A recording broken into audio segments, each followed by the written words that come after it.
Hey, what is up, everybody? Welcome to Dharma Time. I'm your host, the Dharma Guy, and as always, I am joined with the Dope Doctor. What's up, man? Hola. ¿Cómo está? Muy bien, hermano, muy bien. Right on. And yes, we are now a Spanish programming television, so thanks for no. So today's Tuesday. Welcome, everybody. I don't know where you're watching this from or listening from. But for us, this is Tuesday here in Florida, and it is hot. It's going to be a hot one today. I think it's going to be like 80-something degrees. So if you're if you're still in those winter snowstorms that are invading our country, I know you're upset, but I'm jealous of you. We'll put that out there. Yeah. I would be totally cold, the extreme cold. Like I had like a day or two. I think it was earlier this week. We had like one day. I was like, wow, it feels pretty good. And then I was immediately smacked in the face with 80 degrees temperature the next day. So I was like, wow, thanks for that. So, I mean, I'm a big dude, man. Big dudes don't do well in heat. Right? It's just we're not built for that. And what's the temperature today? I don't know, man. I'm afraid to even look. I think it's going to be in the 80s. Yeah, anything above 70, my answer is going to be it's hot. So yeah, pretty much. Anyways, I digress. What's up, everybody? Welcome. Thanks for tuning in. If you're listening to this live or watching it live on Facebook.com/WPSN99, thank you so much. And make sure you share it with your friends and tell them all about it. If you're listening to this on one of the mini podcasts, thank you for that as well. I don't know what day it is for you, but thanks for tuning in. And as always, you can follow us on social media. He is at The Dope Doctor. I am at The Dharma Guy. We are at WPSN99. Or, right above his head, you can catch us at Now Matters More. And that's our foundation where we help individuals struggling with the disease of addiction. By all means, go to the website, check it out, hit the donate button if you could, or if you need some help, you can hit the application button, or you can call that number, 833-NOW-MATTERS. That's 833-NOW-MATTERS. So, how you been, man? Nice and easy, brother. Nice and easy and relaxed. Can't complain with that. That's a good answer. It's been kind of cool. You know, we had Dottie's engagement party. Oh, that's right. That's right. John's engagement party yesterday. Right on. How'd that go? It's awesome, man. I What exactly is an engagement party? Am I blocking your view here? What exactly is an engagement party? Like, I've never had one of those. Yeah, me neither. I didn't know what they are. Apparently, it's where you get both families together, and celebrate the fact that they are engaged. And so, moving forward, now people know each other a little bit more instead of getting to meet each other at the wedding. Is there some sort of a gift exchange? Is it just another excuse to get stuff, or what? I'm pretty sure I gave a gift. I'd have to ask Dana. I've never heard of that, but I didn't know if that's customary. Right? We did. I never had it. Yeah, I didn't have an engagement party. I didn't have an engagement. Like, our engagement was essentially the flight from here to Vegas. So, and I didn't have an engagement party either. I don't think that they were the norm. I think that's kind of a newish kind of thing. Right on. I'm not really familiar with that. Yeah, I've never even heard of it. So, all right. Well, let's just jump right into it, man. So today's day is part 3 of our 4-part series on judgment. The first part was addressing what is or isn't funny, right? Because it seems humor is a very subjective thing, and it causes a lot of issues with people these days on what is or isn't funny, and judging those based upon what they find funny. And then last week our episode was on what is real, right? Like kind of a reality check. Because oftentimes what many of us, our ego deems as judgment is actually somebody just calling it how they see it, right? And I don't mean to call it how you see it where you're using that as an excuse to just be an asshole to somebody. But I mean like legitimate, like, for instance, one of the things I think we addressed last week, and if we didn't, we should have, the word failure, right? If somebody says you failed at something, oftentimes that's such a negative thing, but in all reality, failure just means you didn't achieve whatever goal might be. And so sometimes people need that reality check of like, well, I know you're intending on doing these things, but you're failing at it. And then, so today, we're going to talk about, what is the name of this one? I don't know, what is wrong, right? What's wrong? What's wrong? That's what we labeled it, right? That's what we called it. And this one's kind of near and dear to me, man. It's near and dear to me for a multitude of reasons. One, it's been done to me before. And number two, I'm guilty of doing it to others. And I think if we're all honest, we've probably had at least one situation in our lives where we did succumb to this thought process.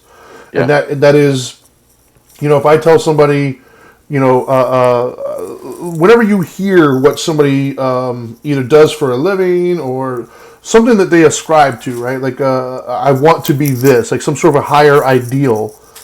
Right. It seems, and once again, there's going to be outliers, but it seems the majority of people will conjure up this idea of what that looks like, whatever that is. Right. And they don't typically use a very reasonable kind of definition of that. They typically go to the highest ideal that they could possibly think of, and then that's what they measure you up against.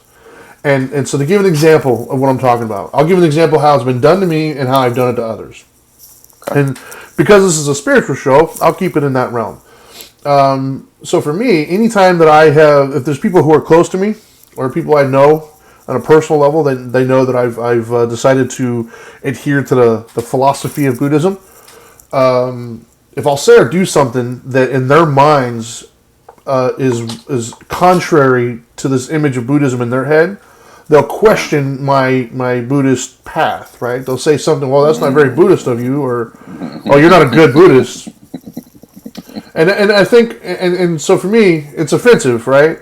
And it's offensive because, once again, I think for some people, not all, but I think for the majority of people, if I say something like you're a practicing Buddhist, the first thing that many people do is they picture the most Buddhist person they can picture, and that's usually the Dalai Lama or some sort of monk or something, and that's what that's the baseline, right?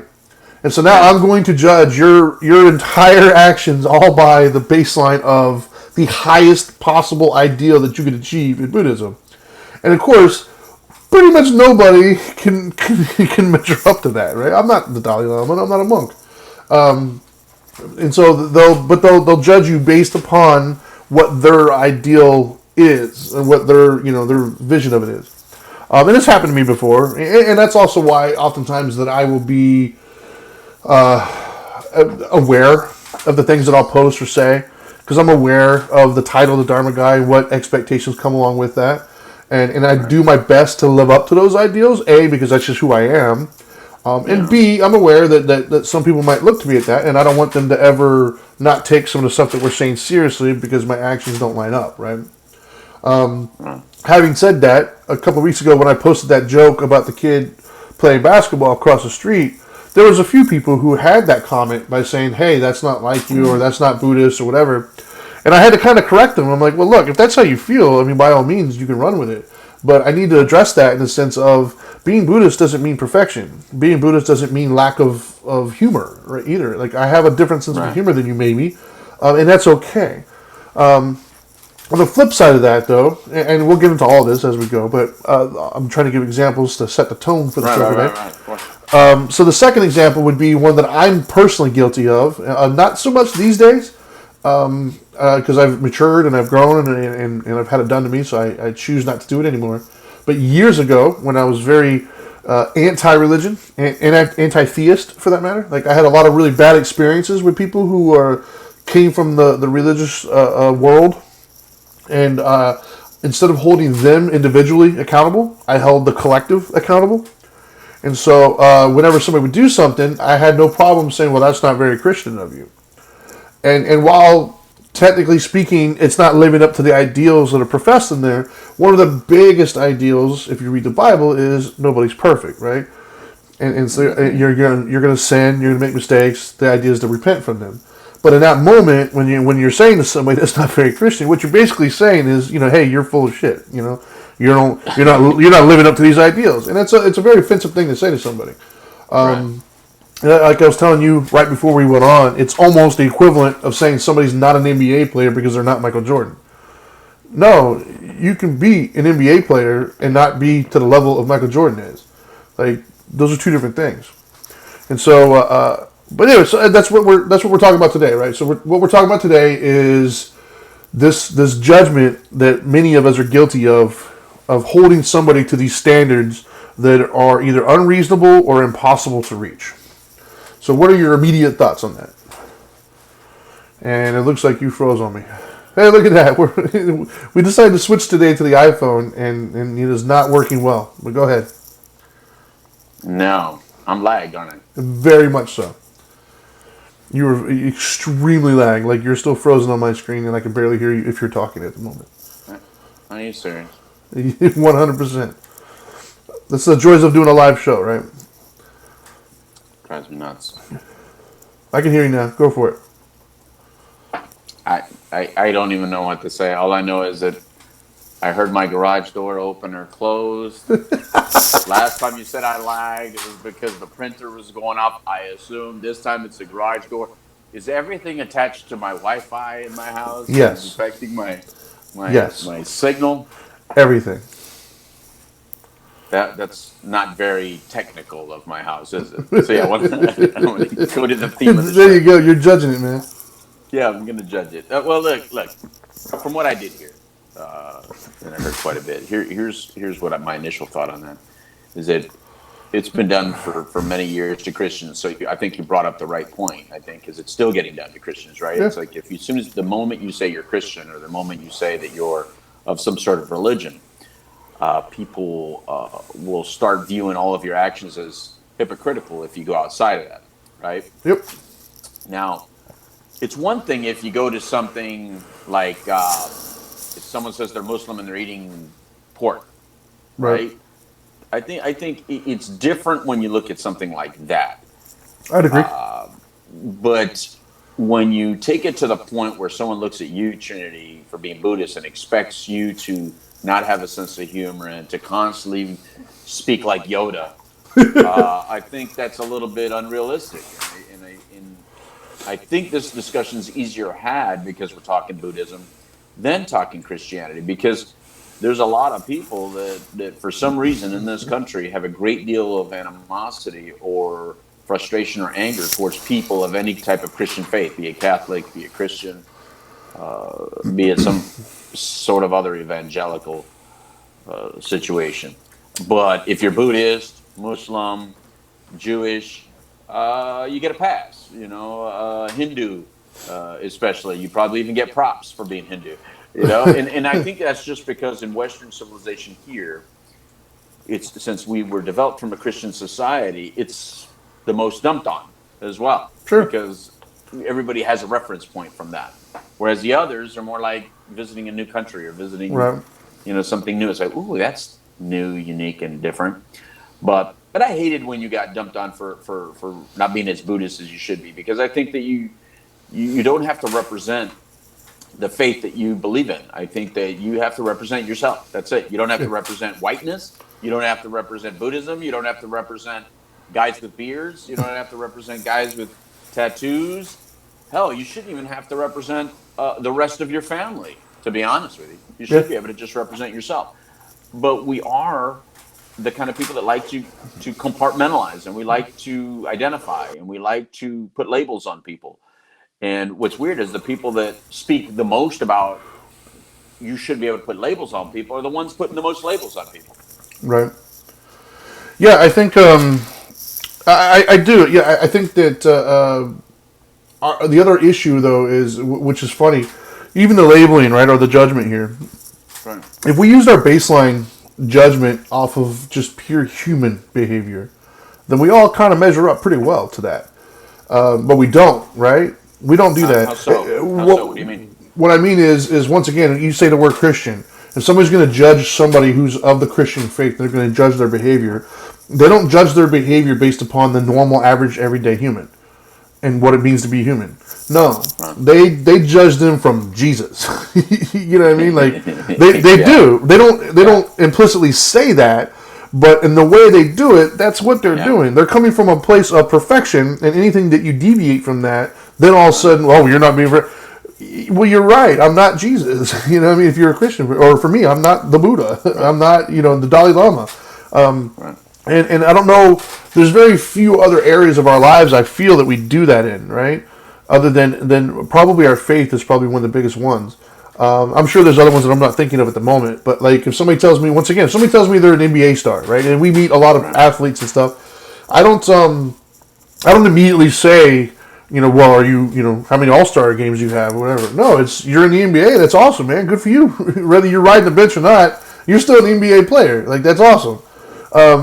But like I said, with religion or faith, we don't typically do that. We don't say, "Hey, you're a practicing Christian or Buddhist or whatever," and be like, "Oh, okay, that's cool." No, it's okay. Well, now I'm going to judge everything that you do based upon the highest ideal that I can possibly say. I can't think of another area of our lives that we do that, right? Even in relation. No. No, please do. I think we. Because I'm probably going to think of one. Okay. I do think we do it for culture and color. Okay, I can see that. I'm going to give you an example. We just went through a time period, and we kind of still are in it, where look, it's no secret, I'm Mexican and Puerto Rican, right? Sure. Well, if the moment someone knows that I'm Mexican, they have a thought on what political party. Sure, I can see that. I should go for. Well, I've heard you be told that you don't look Mexican. Oh, that for sure too. Yeah, I've heard you be told that because I guess they're expecting a sombrero or something. I don't know. They're picturing me to be 5'4", squatty, and picturing me to be a migrant worker. Yeah. Because those are the typical, apparently, that a lot of people have been exposed to based on where they live and based on why certain people came into this country. And what's weird, Trinity, when you say that, when I say I'm half Puerto Rican, they go, "Oh, that's why you look like that." Go, except that I look like the Mexican side of the family. My brother looks like the Puerto Rican side of the family. So that would be true if I looked like the Puerto Rican side, but I don't. But I think even just by being Mexican and Puerto Rican, people think that they understand, just where you come from and what you think and who you're going to vote for, what political party you believe in. Now, it's a little bit more realistic to kind of go with the foods that you may eat or the music you may like. Those things are a little bit more stereotypical, a little bit less of substance, I think, a lot more of what you're raised around and cultural. But when it gets to points like your political views or things that serious or that you should represent Hispanics better by doing, something different, then I think it becomes offensive, and then I think it gets to the point of, well, number one, I'm me. Number two, I'm part of the Delgado family, this family. Then I'm part of the external Delgado family and the other family. And then I'm part of my community. I'm part of New Smyrna Beach. I'm part of Florida. I'm part of Volusia County. I'm part of the United States. I mean, you can keep on extending. Sure, of course. But who I am as a person, first and foremost, is who I wanted to be for my family because of my particular goals. And I should be able to just represent that. I agree. Well, before I comment, there was two comments in here that I think need to be said. One of them is from Simon. He says, part of the teachings of various faiths is to strive for certain goals or ideals. The teachings are meant to redirect yourself rather than to having a pissing contest with others or dragging others down, domineering over others. I agree, that's what it's meant to do. But sadly, that statement. Yeah, that's beautiful. But sadly, that's not what ends up happening oftentimes. Yeah. And then Luana had another good one that I think you'll like. She says, "How about you don't sound Hispanic?" LOL. I hear that one a lot, or all the time.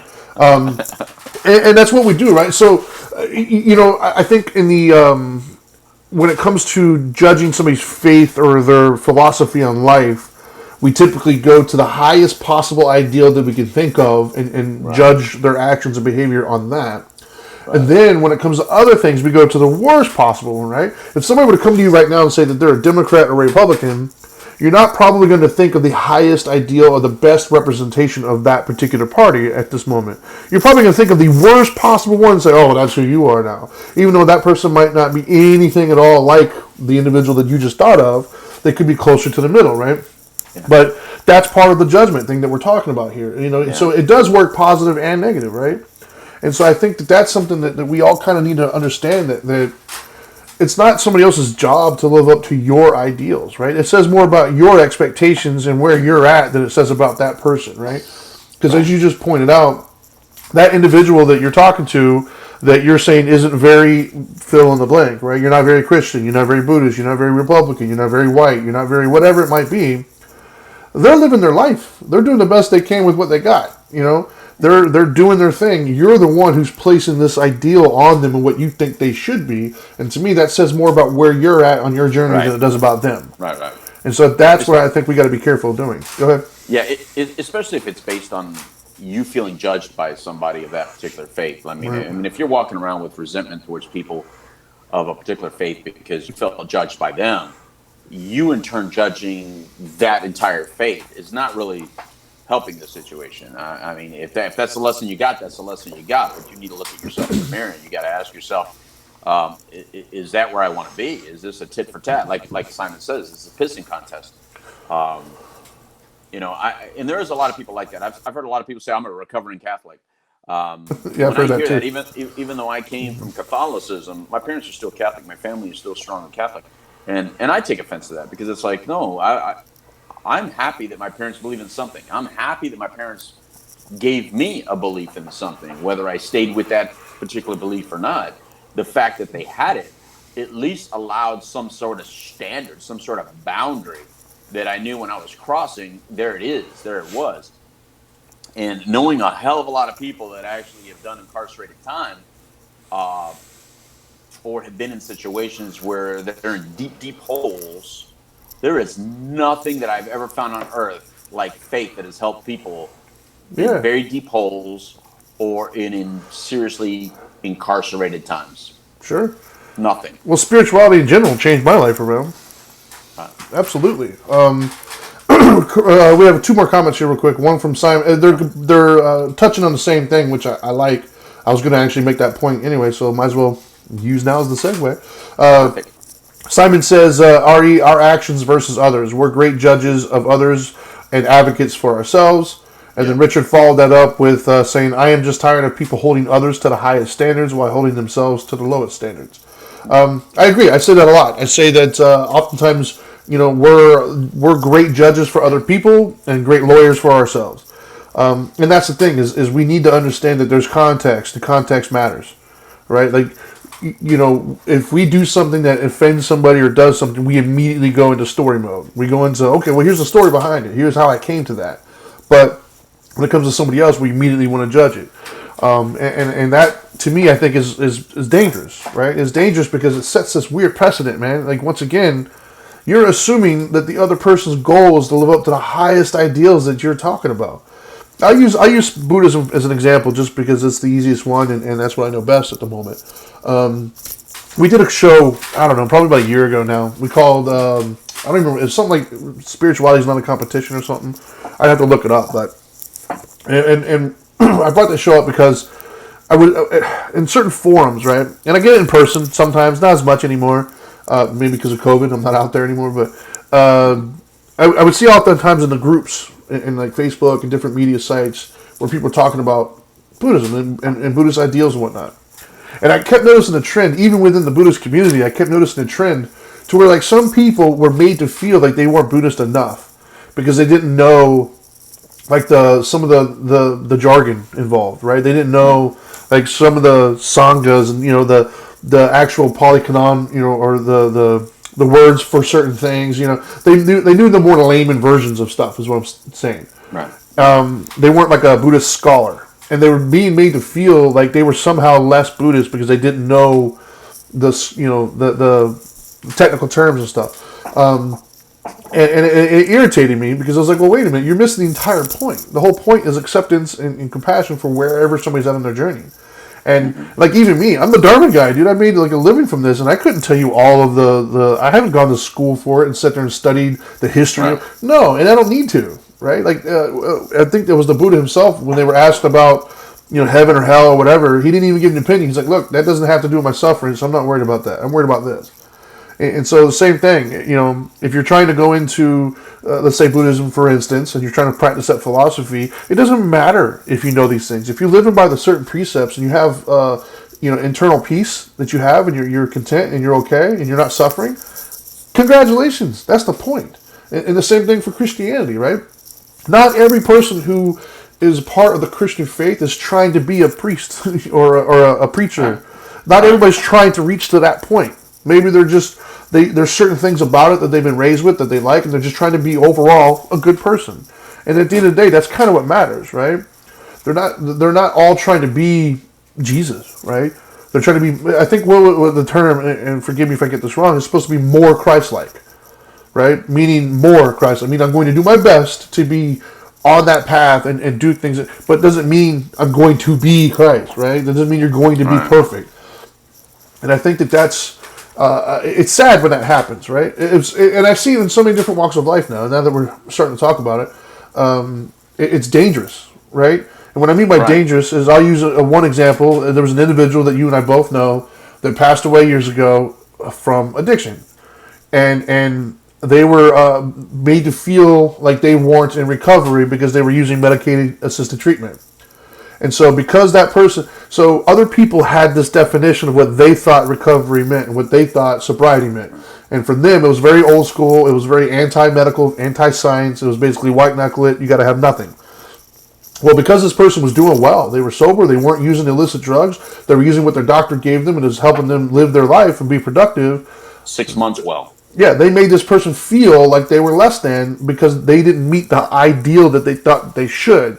So because that person felt poorly enough, they ended up relapsing, and that relapsing was the last time they ever used because they're dead now. And that wouldn't have happened had we kept the judgment in check and allow everybody to walk their path. And I think that's the overall arching thing that I want to get out there in today's world, and that is, I don't care if you're blue, if you're red, I don't care if you're white, you're black, you're Spanish, you're Asian, I don't care if you're Buddhist, if you're atheist, if you're Christian. Let other people walk their path. And that's where, and you gotta love them where they're at, right? Like we talk about that a lot. I can still love and care about you as a fellow human being and not necessarily be on the same path you're on or even want to be on the path that you're on. But I can still understand and acknowledge that you're doing the best you can from where you're at and what you have available to you. And that's a great starting point, no matter who you are. I was thinking about symbols for some reason when you said that. I was thinking about how, in the faith that I was raised in, you see, most people had a cross of some sort, right. Some sort of rosary or a cross, and that's fine. And then I've seen individuals in the last several years either have the beads, what are those beads called in Buddhism? The Buddhist mala. Beads. Mala, yeah. Or as soon as they find out that you're Buddhist, they'll say something like namaste or something like that to you. Yes. And so I bring that up because you said that what matters is, their path, right? Yeah. But I have seen you a little frustrated or annoyed when people are still getting the entry level book of how to be a Buddhist. Sure. And then maybe portray that they're a little bit more than they are. So what is that about? Because maybe that's what some other people are feeling, and maybe you can help them through that. Maybe what they're feeling is maybe they didn't become scholars, but maybe they dug deep into it. Like clearly Simon knows a great deal. Clearly you know a great deal. Even though you may not be the scholar that you say, you still know a great deal. So when you see these entry level people pretend to be a scholar or pretend to be a I don't know, no more than they is. Maybe that's what's frustrating. Maybe, maybe, and there is something to that, right? There's something to it in the sense of, but I guess the annoyance is different in the sense that I don't make a judgment as far as that person's value. I just question the motive sometimes, right? If somebody comes to me and tells me, if they start spouting out the stereotypical stuff that you would hear, like namaste, like I don't personally, being in this particular niche, if you will, I don't come across too many people that are practicing this on a day-to-day basis that walk around saying that every day. Maybe it's a circle that I'm in. I know that if you go into a monastery or a temple or something like that, you hear it a lot more. But your average everyday individual working at Walmart trying to pay bills, they don't typically walk around saying that. Right. And so oftentimes when somebody does that, I immediately are like, okay, well, cool. I mean, if that's the route you're taking. But then I might ask a couple of questions just to see, like, are you into the philosophy or are you into the image? If you're into the image, then if you're in the image, then that's cool. But now I know how to approach that, right? Like I need to know who I'm dealing with. Am I dealing with somebody who is completely different than what they're saying they are, but they're trying to project an image of something, or am I going against somebody who is just new and enthusiastic and they're really trying to follow the philosophy? And I think that there's something to that, right? I think that is where some of the judgment comes from. In other words, if somebody is, because you said earlier in the top of the show that one of the ones that gets attacked a lot is the Christianity. And I think that some of that is earned. And what I mean by that is I can count on, and granted, numbers are obviously not on your side if you're a Christian. Here in America, there's more Christians than most other faiths, and so if somebody comes up and insults me or whatever, playing the odds, it's more likely going to be a Christian than one of these other faiths, right? And so if I'm causation and correlation are obviously two different things, but there's been a lot of people in my life that have had some not so positive opinions on some of my behaviors or actions, right? I've had many people in my life come up to me and completely chastise me about my tattoos. Not so much these days, but in the past it happened a lot. And 99.99% of the time, I'm hesitant to say 100 because there might be that one person, but it feels like 100% of the time they were coming from a Christian religious background, and they were using things like your body's a temple, and you're going to go to hell, and all these other things, right? And so if that's what you're confronted with more often than not, then that's going to leave a negative taste in your mouth. And that's when somebody would say, hey, that's not very Christ-like, right? Because Christ wasn't walking around to the prostitute saying, hey, that's a bad lifestyle. No, he was like, he who's innocent cast the first stone. And so I think that's where some of that does come from, is the hypocrisy, I think you mentioned. So if somebody is very outspoken and loud and criticizing other people's behavior, then I don't think it's a shock if that person's behavior is then also criticized in relation to the ideals that they're presenting. And that, I think, is a much more intricate topic. Right. For the purposes of what we were just saying, I'm talking about just face value. You don't really know the person that much. They haven't done anything to offend you. They just do something, and your own insecurities are coming out when you're talking about them. Right. I think those are two different things. Does that make sense?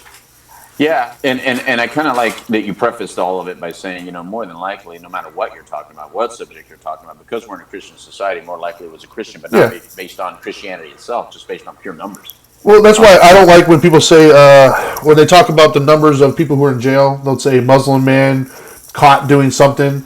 And then, but if you here in America, if you look at the actual religious faith of almost, I'm going to say it's overwhelming majority are going to be Christians that are in jail here, but they just don't say Christian man robbed liquor store. Like they just don't say that. Right.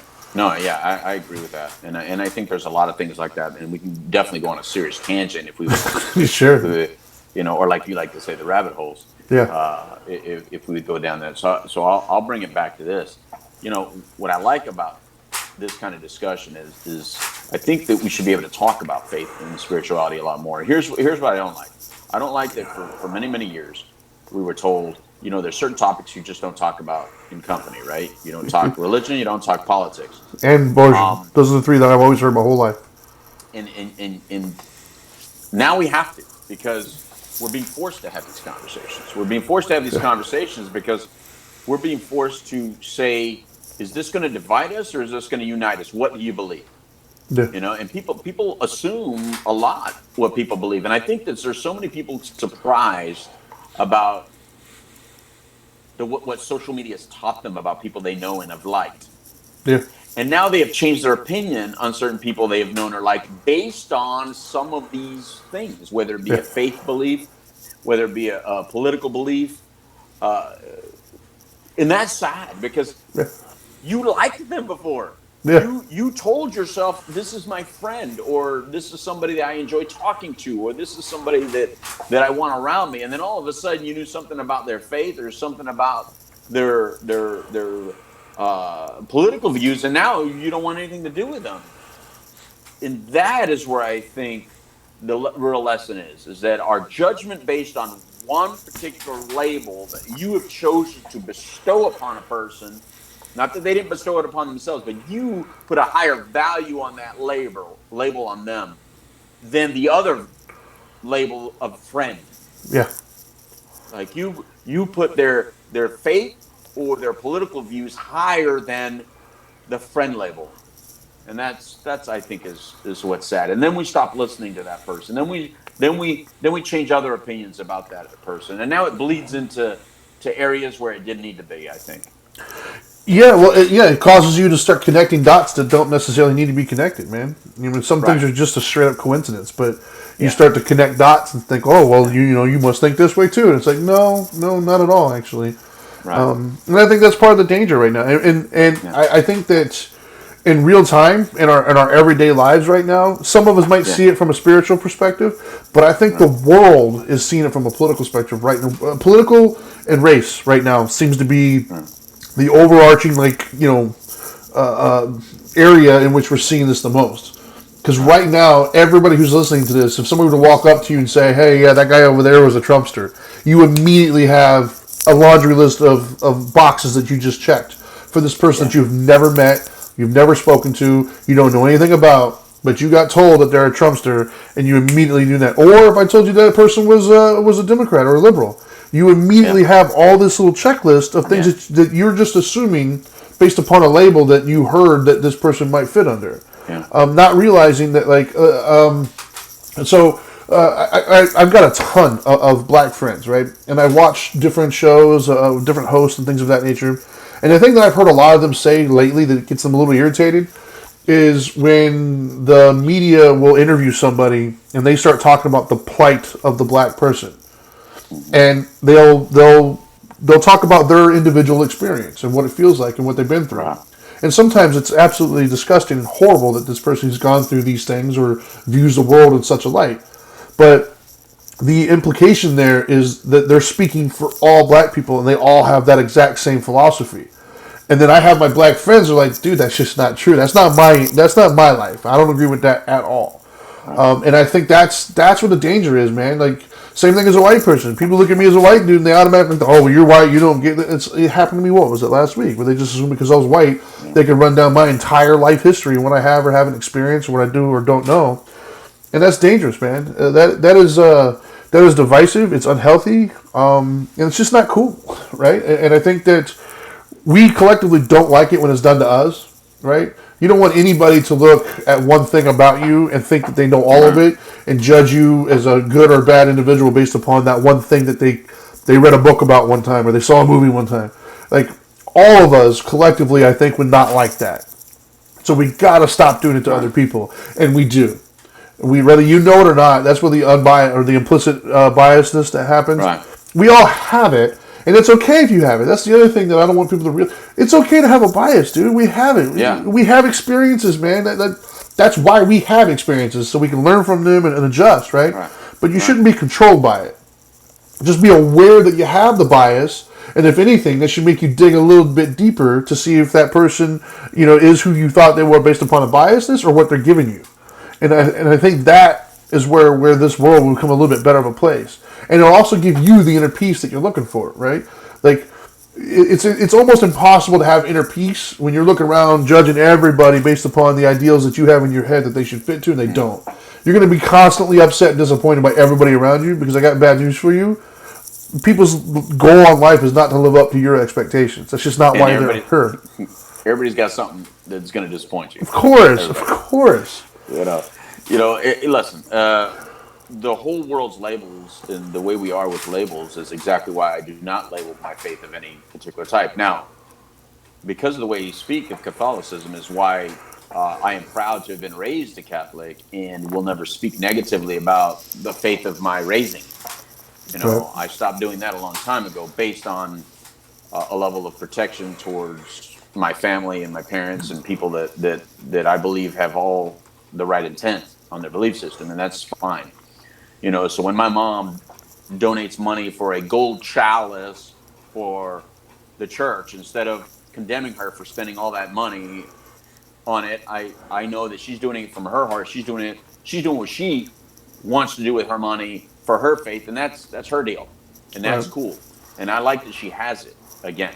Now, although my belief system is a lot more in line with the Buddhist philosophy, I also don't label myself Buddhist. But for the same reasons, because by labeling myself, just as much as the outside world can put you down for something, I don't want my parents to go, oh, wait, you're Buddhist, and feel like they did something wrong either. And I'm not labeling myself just for them.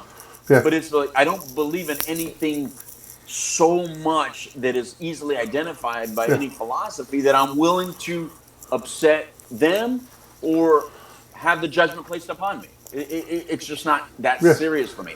I have a belief. I like it uplifts me. I like how I can believe something outside of myself, and it can benefit me in times of pain or struggle. And I like how it helps me keep in line with how to treat you and other people around me. But it doesn't need to be defined by a specific name. And I like that the people I'm around don't make me name it any specific name. And look, I've told you, I think many times, it's very weird that as I've become a lot more stable, successful to some degree in my life, and settled, that most of my friends tend to be Christian people that are stable and doing well and successful. I didn't intend that to be the case.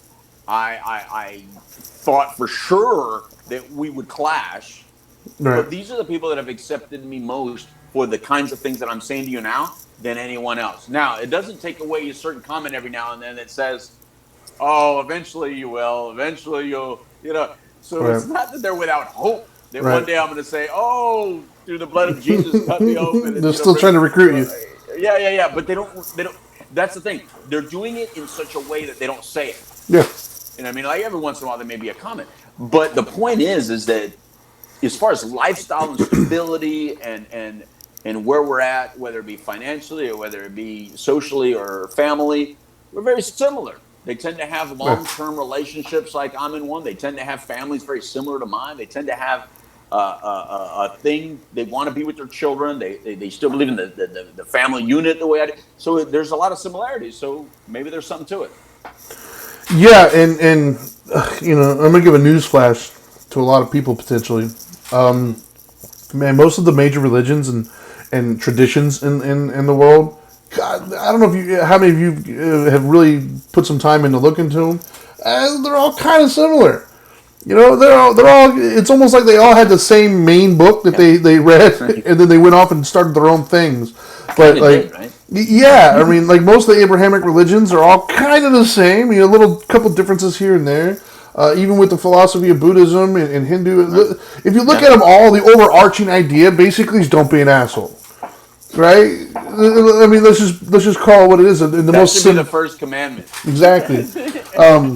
In the most simplistic terms, though, that's what it is.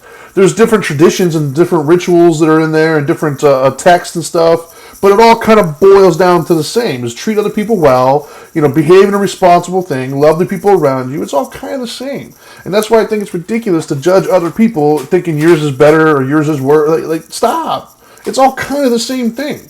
Even with the Republicans and Democrats, man. You know what I mean? There's so much more common ground between Republicans and Democrats, even black and white. There's so much more common ground than there are differences. We just yell so loud about the differences that we ignore the 90% that we agree on, right? Like, even with our elections, when you look at the political spectrum here, you have the outliers, the far right, the far left, but who moves the needle? It's the middle. That's who wins elections. It's the middle. It's not the far right. It's not the far left. They don't account for enough of a percentage to move the needle. It's the middle. The ones who all kind of agree for the most part. There might be a couple of things here and there that they disagree on, but not so adamantly that where they can't be your friend anymore. And same thing with black and white, man. I have so many black and Spanish friends that when we talk about our childhoods and everything, it's all kind of the same. There's a couple differences here and there, but it's really not as different as we all want to make it out to be. And I think that when you start from that place, that's a good place to start from, and appreciate the differences. And I think we do. I think we do appreciate the differences in ourselves. Sure. But we need to understand that everybody has that, right? Because look, I think we like to joke. Like if I get around a bunch of people that were raised like I was, we like to joke that our mothers were similar, that our foods were similar, that our things were similar. I mean, there's something funny to that. That's why if it's a Mexican comedian talking about a Mexican family, I can relate. I get it. Sure. And I'm sure it's the same with black comedians talking about their black family. I'm sure it's the same with white comedians talking about a white family. I'm assuming. I'm just saying that it's okay to laugh at yourself, and it's okay to look at there's some differences, but also allow the realities that someone else may pinpoint those differences in you too, and they should be allowed to joke about your differences. And I think that's where there's a difference between judgment and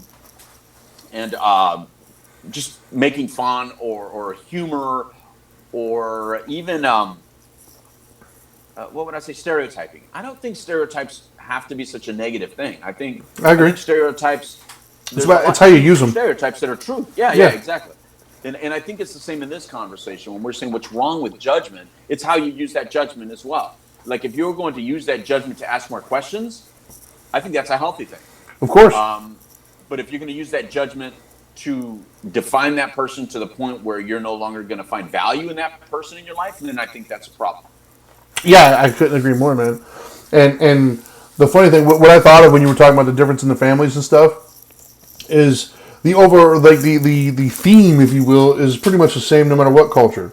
Your parents loved you and they did the best that they could with what they had. Not all of them. The good ones, right? Like I'm not talking about the outliers. I went to the outliers just to mess with you. Yeah. I don't mean the outliers because there's horrible human beings on both sides of the spectrum. I'm just talking about overall. Most of us were in a family where our parents loved us, and even if we talked about the bad ones, the outliers, they still loved us in their own way. It was just a very unskillful, flawed way. But what they understood as love actually came across for abuse for many people. Yeah. But that's because they were, unhealthy and they never, healed. But at the end of the day, we do come from a place of love. We just might have a confusion on what that looks like for others and how it's defined. But we're all doing the best we can, right? We're all starting at different levels of best, if you will, different skill sets. But I think that's where we get into trouble is, like you said, man, is how we use our judgments. Judgment in and of itself, I get so tired of people, I don't judge. Yes, you do. Everybody judges. It's a part of life. We didn't make it this many years as a species because we couldn't judge. We judged, hey, that tiger over there with those big teeth that just killed that animal, I'm judging that could probably kill me too, so I'm going to avoid that. Yeah. Hey, this water that gives life, I think that's a good thing. I think we should put our place right next to it and live here and build something around it. Hey, what do you know? We live. That was a judgment call. Yeah. If you're with somebody, if you have a spouse, it doesn't matter if it's gay, straight, whatever. If you have a spouse, you judge that person to be good enough to be in your life. Hey, sometimes you were wrong, sometimes you were right. But the point is, a judgment was made. And I'm gonna maximize that. The judgment of living next to a volcano, thinking that was a good decision. Yeah, Pompey would disagree with that. Clearly, there's so much more evidence that says that was a really dumb decision. Yeah. The decision to stay and not get technologically advanced and not trade with other people simply because they thought differently of you, be it based on how they looked, be it their language, be it their culture, be it their faith, their religion, and all that stuff. That's why you got took over. That's why you no longer exist. Yeah. There's all kinds of stuff that we're not able to talk about because, that's bad. No, that's not bad. The people that traded with others, the people that went on journeys and became more immersed in world culture, in world conversation, in world trade, those are the people that dominate to this day. Yep. That's just the way it is. So what does that tell you? Either you continue to do that or stay in your little box, stay in your little square, be happy that you're only what you are, and think that nobody gets you, nobody understands you, and pass judgment on everybody else. Let's see how that works for you 100 years from now. Yeah, not very well. And Richard made a joke, says, I don't judge, I analyze. And then he put some smiley faces. I'm going to let you have that the joke, but analyzing is judging, right? But that's the thing. Fine. It's what you do with it. Exactly, and I think that is what our topic for today is using it in a way that's detrimental to yourself or other people. Yeah. That's what's wrong with judgment. When you make a judgment and then you assume that judgment that you just made is infallible. Right. And then you treat other people according to their value based upon what you just judged. Right. That is where the problem is. First and foremost, every judgment you make, you got to understand that might not have been the best judgment. Maybe it was. Maybe you will turn out you were right. But you got to leave a little bit of room for error that maybe it wasn't. Don't judge a book by its cover. How many times have we judged something and found out afterwards, like, oh, wow, okay, I was wrong about that. So you got to leave. Don't let your hubris be the interview. You got to leave a little bit of room in there at the end that maybe, just maybe, I got this one wrong. Right. I'm probably right, but I might have gotten it wrong. And so allow yourself to be inquisitive enough to realize that you did get it wrong. and then learn from that, right? Right. And that's the thing, man, is once again, it's not the judgment itself, it's how we're using it. It's how we try to hold people to these ideals that we just judged for them. Like, hey, you said you're this, well, then you need to be this. Otherwise, you're not. Well, stop. Well, and it's also that history may give you some templates to be able to use today, but they're not the full answer. For instance, look, the Spanish Inquisition was not a great thing. You know what I mean? That hurt a lot of people, right? Yes. But don't hold. I'm not going to hold my parents accountable to that. I don't judge my parents based on the Spanish Inquisition, and I think that's where we just need to look at things through a different lens. Like today's individuals that are walking this planet for whatever faith they are, whatever you experienced 20 years ago, 40 years ago, 100 years ago, I don't know. That may be irrelevant to your frustration and to your resentment. Let it go. Yeah. I don't blame my parents for the Spanish Inquisition. There's a lot of things that you may not want to blame people of a certain faith. You know, like I don't get mad at the people that knock on my door because they're Jehovah's Witnesses. You know, they want to knock on my door and leave me a pamphlet. Thank you. You know, they're only trying to do what they feel is the right thing to do. How can I get upset about that? Why should I get mad at them for doing something they feel really strongly about? That's not my business. Sure. Well, I do get mad at all. I get at least 5 people a day at my door trying to sell me something or, bro. Side note, man, I have solar panels. You know how many people just in the last 2 weeks have knocked on my door trying to sell me solar panels? And you have them on your roof. I have them on my roof. I'm like, dude, have you not looked up? Like, come on, stop it. Anyways, so we are running out of time, man. You got any final words you want to put up there? Just so everybody knows, we normally would do our sports show after this, but there hasn't really been a lot of movement in sports. JJ, they haven't. Nothing's happened. Well, we say sports. By sports, I mean NFL. Not a whole lot's happened. So we will. Once this podcast ends, we'll be done for the day.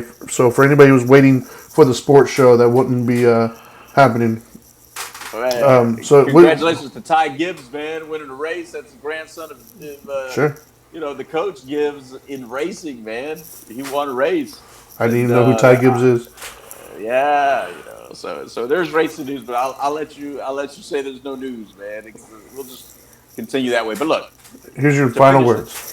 Well, I don't really have too many final words other than look, we all place judgment. It's part of how we live, how we exist, right? So, but what's really wrong with judgment is when you use it to close off certain friendships that could be very dear, people that could be very important to you in your future, maybe even your current existence. I think it's good to have a broad spectrum of people around you. Don't just keep those that agree with you around you. I think that can be very harmful, and that's kind of how I look at this. If I say what's wrong with judgment, I think what's wrong with judgment is when you label people to the point where you no longer found value to them. I think everybody has value, even the people that you might consider jerk-offs and assholes. That's it. Right on. I agree. So real quick before I get to the final tips for everybody, once again, thank you guys for watching, guys and gals, whatever you identify as. Be sure to like, comment, subscribe, all that stuff. Believe it or not, it actually does help us. I didn't realize how important that stuff was, but it actually is. And you can always, once again, follow us on social media. He is at The Dope Doctor. I am at The Dharma Guy. Once again, no sports show today. It's been a slow sports day for what we're interested in. But we will be back on Friday at 12 with both The Couch Live and We the Middle. I've got a special place in my heart for We the Middle this weekend because some things have been happening and I cannot wait to complain about them. Anyways, so for the 3 tips, man, the first tip I have is first and foremost, we have to understand going through life that the people you come across and you meet, it's not their job to live up to your expectations. It really, truly isn't.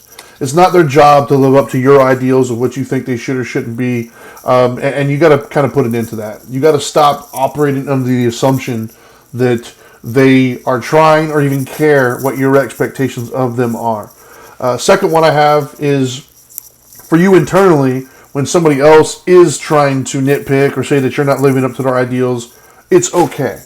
It's okay to not be perfect. It's okay not to be the best of the best or the highest possible standard. It's progress, not perfection. So as long as you're doing your best to be the best human being that you can be, and you're making the best decisions with what you have available, and you're open to growth, you're good, man. You're doing okay. Don't get down because somebody has deemed you imperfect or something. And then the last one is just understanding kind of what I just touched on, and that is for all of us, for you, your friends, your family, people you come across. At the end of the day, it's not the labels that you are that you're going to be judged by. It's the substance of who you are. It's who you are, how you make other people feel, what you bring, and what you introduce into the world. If you're putting out good, you're probably going to get good. That's kind of what it boils down to. Anyways, that's all I got for today. Thank you, everybody, for tuning in. And till next time, now that you know better, do better. Peace.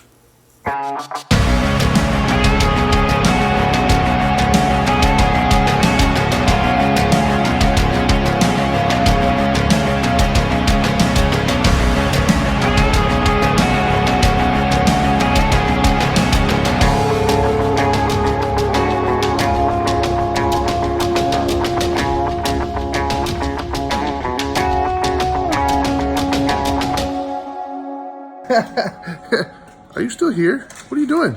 I told you, go do better.